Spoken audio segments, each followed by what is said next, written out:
Global banking संकट और Switzerland के बैंक क्रेडिट स्विस के फेल होने की वजह से अब भारत के बैंकों में चिंता है। चिंता ये है कि भारत के कई बैंक बॉन्ड के जरिए महंगा कर्ज उठाएंगे, ऐसे उम्मीद जताई गई है। खासकर AT1 बॉन्ड के जरिए जुटाने वाला जो धन होगा वो पहले के मुकाबले ज़्यादा महंगा पड़ेगा। क्रेडिट स्विस के AT1 बॉन्ड के निवेशकों को करीब $17 अरब का नुकसान हुआ है। $17 अरब के जो AT1 बॉन्ड थे उनको राइट ऑफ कर दिया गया और इनके जो निवेशक थे उनको भारी नुकसान हुआ है, जिसके बाद निवेशक बैंकों के AT1 बॉन्ड से निवेश से परहेज करेंगे और कर रहे हैं।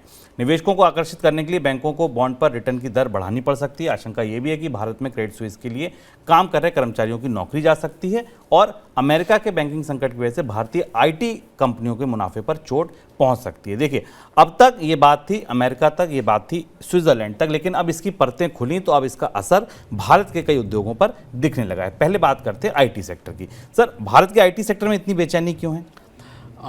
दो बड़े सेक्टर जिन पर सीधा असर दिख रहा है, और अगर आप शेयर बाजार करीब से देखते हैं तो शेयर बाजार इसे रिफ्लेक्ट कर रहा है। हालांकि भारत के नियामकों ने, भारत की सरकार की तरफ से और रिजर्व बैंक की तरफ से कहा गया है कि भारत के बैंक रिजिलियंट है, इनके अंदर क्षमता है, इसका बड़ा असर नहीं पड़ेगा। भारत की अर्थव्यवस्था ये जो ताज़ा बैंकिंग संकट है इससे अप्रभावित रहेगी, थोड़ा बहुत असर होगा।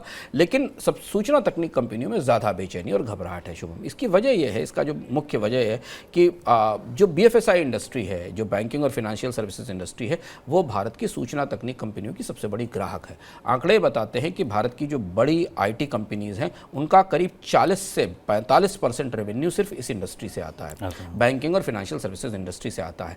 क्रेडिट स्विस के संकट के बाद दुनिया भर के बैंक अपने खर्च में कमी कर रहे हैं, क्योंकि उनके बॉन्ड, उन्होंने जो बॉन्ड में निवेश कर रखा है, बॉन्ड की कीमत घट रही है और यील्ड ज़्यादा हो रही है। उनके वित्तीय, उनके पास उन्होंने जिनको कर्ज दे रखे हैं उनसे कर्ज चुकाने में उन्हें आने वाले समय में दिक्कत होने वाली है इस वजह से। और दूसरी, रेगुलेटर्स भी क्रेडिट स्विस के संकट और SVB के संकट, जो दोनों अलग अलग धुरी थी, दोनों संकटों के कारण अब बैंकों के कामकाज को और करीब से समझ रहे हैं और उन्हें अपनी सेफ्टी के लिए, किसी संकट से बचने के लिए कुछ और ज़्यादा प्रूडेंशियल मेजर्स में जाना पड़ेगा, जहां उनको कैपिटल ज़्यादा इन्वेस्ट करनी पड़ेगी।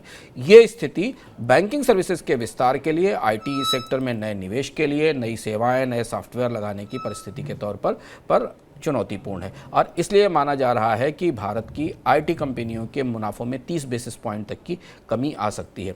इसमें भी खास तौर पर ध्यान देने की बात यह है शुभम कि उत्तर अमेरिका का जो बाजार है BFSI इंडस्ट्री का, वो भारत की IT कंपनियों के कारोबार में 50% हिस्सा रखता है। यानी भारत की विप्रो और इन्फोसिस, TCS जैसी जो बड़ी कंपनियां हैं, वो कंपनियां इस बाजार में सबसे ज़्यादा सर्विसेज देती हैं, प्रोवाइड करती हैं, और इस वजह से IT कंपनियों के स्टॉक्स पर ज़्यादा दबाव दिख रहा है। और ये माना जा रहा है कि जब तक ये संकट नहीं उभरेगा, IT कंपनियों के रेवेन्यूज़ में, राजस्व में गिरावट आएगी। अब ये तो हुई बात शेयर बाजार के निवेशक की दृष्टि से। शेयर बाजार के निवेशक इस बात को समझ रहे हैं, बाजार में सूचना तकनीक कंपनियों के स्टॉक्स में जिस तरीके की गिरावट या दबाव दिख रहा है पिछले कुछ दिनों से, संकट के बाद हमें दिखाई देता है। दूसरी चीज़ आप समझिए, रोजगारों के नज़रिए से, रोजगारों के बाजार की तरफ से दृष्टि से ही हमें समझना ज़रूरी है अर्थव्यवस्था को, भारत में हर मामले को। भारत में BFSI इंडस्ट्री और IT इंडस्ट्री पिछले 10-1 साल के सबसे बड़े संगठित रोजगार देने वाले, और हमने IT इंडस्ट्री में रोजगारों की छटनी का एक दौर पिछले 1 साल में देखा, जहां पर स्टार्टअप और जो न्यू इकोनॉमी की कंपनियां थी उन्होंने छटनी की। अब जो बड़ी पुरानी कंपनियां हैं, जिन्हें आप IT सेक्टर की बड़ी मजबूत कंपनियां मान सकते हैं, जिनके पास बड़ी ग्राहक लिस्ट है और जो हायरिंग कर सकते हैं, वहाँ भी अगले 1 साल में नौकरियों की संभावनाएँ सीमित हो जाएंगी, क्योंकि उन्हें अपने कारोबार में और अपने राजस्व में गिरावट की आशंका है ताजे बैंकिंग संकट के कारण। तो संकट SVB का था, क्रेडिट स्विस का था, असर हो गया विप्रो, TCS और इन्फोसिस की नौकरियों पर। सर, अब बात करते हैं बैंकों की। बैंकों में ये चिंता क्यों है? बैंकों में भारत के बैंक बड़े अनोखी वजह से चिंतित हैं। शुभम ने आपको बताया कि AT1 बॉन्ड को लेकर पूरी दुनिया में अजीब सी सनसनी है, क्योंकि $17 बिलियन के, $17 अरब के AT1 बॉन्ड्स एकदम स्वाहा हो गए, खत्म हो गए। AT1 बॉन्ड को लेकर भारत में पहले से भी चर्चा है। AT1 बॉन्ड के बारे में आपको बता दें कि AT1 बॉन्ड क्या होते हैं। AT1 बॉन्ड एक तरीके के परपेचुअल इक्विटी बॉन्ड होते हैं, जो बैंक अपनी पूंजी जुटाने के लिए देते हैं। इसमें शेयर नहीं होता है, पर वो शेयर जैसे ही होते हैं और ये कभी भुनाए नहीं जाते, लंबे समय तक इसे रखा जाता है और इस पर थोड़ी बाजार से ज़्यादा ब्याज दर दी जाती है।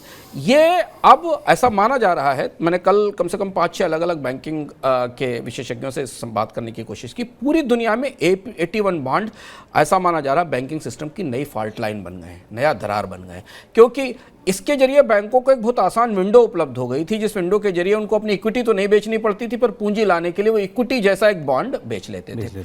भारतीय बाजार में 81 बॉन्ड को लेकर बैंकों के बीच काफ़ी सनसनी है। हम आपको आंकड़े बताएंगे कि भारत के बैंकों के 81 बॉन्ड कितने हैं, पर इससे पहले आप एक ताज़ा घटनाक्रम याद कीजिए।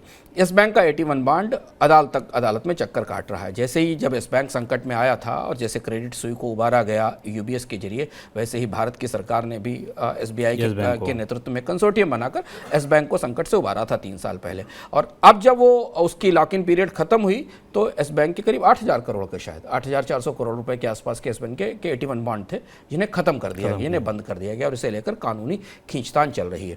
भारत के बैंकों ने भी पिछले सालों में 81 बॉन्ड के जरिए ठीक ठाक राशि जुटाई है। हालांकि एनालिस्ट के बीच में या जानकारों के बीच में इस बात पर थोड़ा सा मतभेद है। उनका मानना है कि भारत के बैंकों का 81 बॉन्ड का एक्सपोजर कम है दुनिया के बैंकों की तुलना में, पर छोटा नहीं है। एचडीएफसी बैंक के पास 15,363 करोड़ रुपए की 81 कैपिटल है। आईसीआईसीआई बैंक के पास 10,414 करोड़ रुपए की 81 कैपिटल है। अगर आप सरकारी बैंकों में देखें तो स्टेट बैंक ऑफ इंडिया के पास 26,940 करोड़ रुपए की 81 कैपिटल है, जो 81 बॉन्ड से जुटाई गई। और एसबीआई और कैनरा बैंक और पंजाब नेशनल बैंक के 3 ऐसे बड़े बैंक हैं जिनकी टोटल कैपिटल में 81 बॉन्ड कैपिटल का हिस्सा 1.5 से 2% के आसपास है। बाकी जो बैंक है प्राइवेट बैंक, वहाँ पर 1% से लेकर 50% के आसपास है, पर बड़ा नंबर मौजूद है। संकट ये नहीं है कि 81 बॉन्ड की क्राइसिस के कारण भारत के बैंकों में कोई बड़ा संकट आएगा। संकट ये है कि 81 बॉन्ड में निवेशक आसानी से नहीं मिलेंगे, क्योंकि जिस तरीके की परिस्थितियां दुनिया में 81 बॉन्ड को लेकर बन रही हैं, जो लंबे समय के लिए बैंकों को इक्विटी जैसा कर्ज देते थे, उन्हें अब बैंकों को 81 बॉन्ड प्लेस करने में और नया कर्ज लेने में दिक्कत होगी। आपको याद होगा कि पिछले हफ्ते यूको बैंक ने 9.5% पर 81 बॉन्ड जारी किया था, 9.5% पर, और ये परपेचुअल बॉन्ड है जो कि लंबे समय तक, पूरी जिंदगी भर 81 यूको बैंक के 81 बॉन्ड होल्डर को ये ब्याज मिलेगा।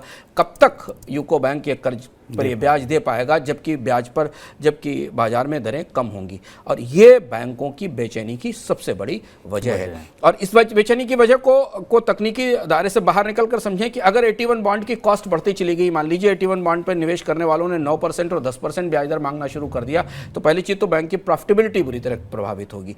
बैंकों के भविष्य के आंकड़ों के बारे में पता चलेगा कि आपको ये इतना ब्याज ही कैसे दे पाएगा जब इसका बिजनेस नहीं होगा, और अगर कैपिटल नहीं मिली तो बैंकों का कैपिटल बेस फ्रेजाइल होगा, कमजोर होगा। ध्यान रखना जरूरी है कि पिछले 2 साल से सरकार ने सरकारी बैंकों को कोई नई इक्विटी नहीं दी है।